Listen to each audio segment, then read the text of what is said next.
प्रयागराज के माघ मेले में आदि गुरु शंकराचार्य अभिमुक्तेश्वरानंद सरस्वती अपने पूरे दम जमाए बैठे हुए हैं। कोई भी जा रहा है तो हटने का नाम ही नहीं ले रहे हैं। वो सीधा सीधा यह बयान दे रहे हैं कि आकर योगी आदित्यनाथ जी हमसे माफ़ी मांगेंगे तब भी वो हिलेंगे। अगर माफ़ी मांग लेंगे तो उनका पूरा प्रायश्चित हो जाएगा और वहाँ से वो चले जाएंगे। ये बातें कह रहे हैं अभिमुक्तेश्वरानंद सरस्वती।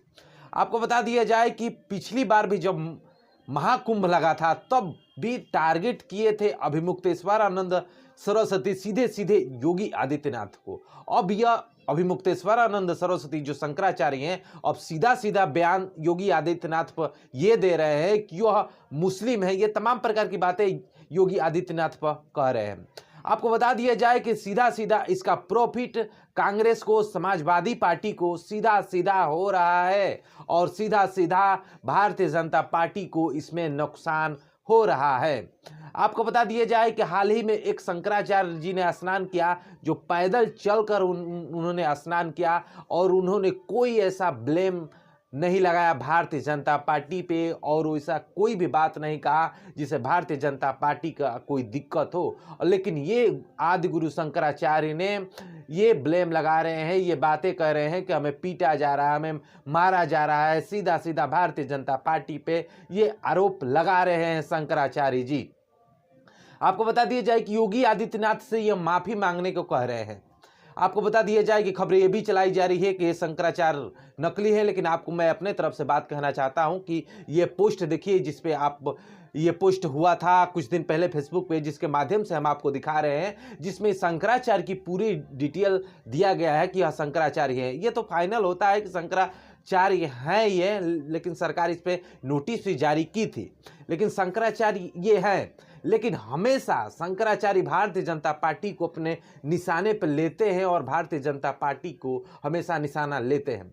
कोई भी कांग्रेस का नेता, कोई समाजवादी पार्टी का नेता कोई ये बात नहीं कह रहा है कि चलिए शंकराचार्य जी गलत कर रहे हैं, कोई भी नहीं कह रहा है। सीधा सीधा कांग्रेस का, समाजवादी पार्टी का और तमाम प्रकार के जो नेता है उस पर कोई ऐसा पोस्ट नहीं आ रहा है कि शंकराचार्य गलत कर रहे हैं। एक अच्छा खासा वोट बैंक बना रहे हैं अभिमुक्तेश्वरानंद सरस्वती, कांग्रेस का, समाजवादी पार्टी का। ये गौ हत्या का एक मुद्दा बनाते हैं शंकराचार्य जी, जो कर लेकर जाते हैं। आपको बता दिया जाए कि गौ हत्या कांग्रेस की जब सरकार थी तब भी गौ हत्या बंद नहीं हुआ था। और आपको बता दिया जाए कि समाजवादी पार्टी जब उत्तर प्रदेश में जिसकी सरकार थी अखिलेश यादव की, तब भी गौ हत्या बंद नहीं हुआ था। और कांग्रेस कई साल राज की तब भी गौ हत्या बंद नहीं हुआ।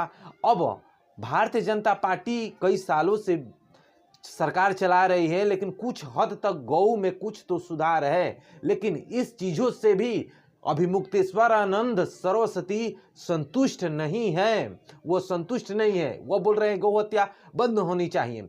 इस बीच रामदेव बाबा का ये बयान वायरल हो रहा है, जिसमें रामदेव बाबा अपनी बातें रख रहे हैं कि गौ हत्या सिर्फ कहने से और राजनीति करने से नहीं होता है, गौ को पालना भी जरूरी है। ये रामदेव बाबा अपनी बातें रख रहे हैं। आपको बता दिया जाए कि जिस प्रकार से आदि गुरु शंकराचार्य अभिमुक्तेश्वरानंद सरस्वती एकदम से धाक जमाए हुए हैं, हिल नहीं रहे हैं। और खबरें ये भी चलाई जा रही है कि जिस प्रकार से उनकी लंबी चौड़ी ये गाड़ी देख रहे हैं आप, जिसमें अरेस्ट करते हैं, आराम करते हैं और रहते हैं अभिमुक्तेश्वरानंद सरस्वती और रहते हैं।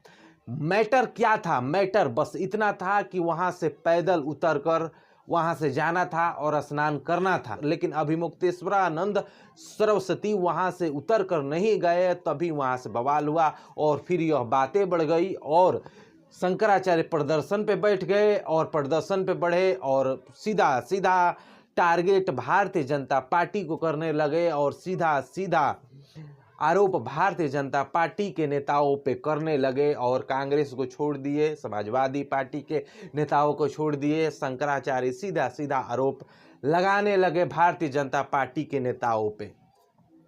यह सीधा सीधा दिखाई दे रहा है कि भारतीय जनता पार्टी पे ये आरोप लगा रहे हैं शंकराचार्य। सीधा सीधा कोई भी ऐसा बात नहीं कर रहे हैं जिसे कांग्रेस को ठेस पहुंचे, कोई ऐसा बात नहीं कर रहे हैं जिसे समाजवादी पार्टी का ठेस पहुंचे। सीधा सीधा शंकराचार्य भारतीय जनता पार्टी पे ब्लेम लगा रहे हैं, तमाम प्रकार की बातें कह रहे हैं। आपको बता दिया जाए कि हाल ही में समाजवादी पार्टी के अध्यक्ष अखिलेश यादव से आदि गुरु शंकराचार्य ने बात किया था और अखिलेश यादव उधर से बढ़ावा दे रहे थे कि हमारे कितने मंत्रियों को तोड़ा गया, ये बातें भी कह रहे थे समाजवादी पार्टी के अध्यक्ष अखिलेश यादव, और उस बात को बढ़ावा दे रहे थे शंकराचार्य। इसमें कांग्रेस भी कुछ नहीं बोल रही है और समाजवादी पार्टी का नेता भी इन्हें बढ़ावा दे रहे हैं। इस विषय में आपकी क्या राय है कि क्या समाजवादी पार्टी के जो नेता हैं वो शंकराचार्य के सपोर्ट में हैं और कांग्रेस के सपोर्ट में है? आपको क्या लगता है? और भारतीय जनता पार्टी को जिस प्रकार से ब्लेम लगा रहे हैं, क्या एक वोट बैंक बना रहे हैं कांग्रेस का, समाजवादी पार्टी का, ये शंकराचार्य? इस विषय में आपकी क्या राय है? अपनी राय हमें जरूर साझा करें और हमसे जुड़ने के लिए परिभाषा टीवी को सब्सक्राइब जरूर करें। अगले टॉपिक पे फिर आपसे मिलते हैं, तब तक के लिए धन्यवाद। जय हिंद।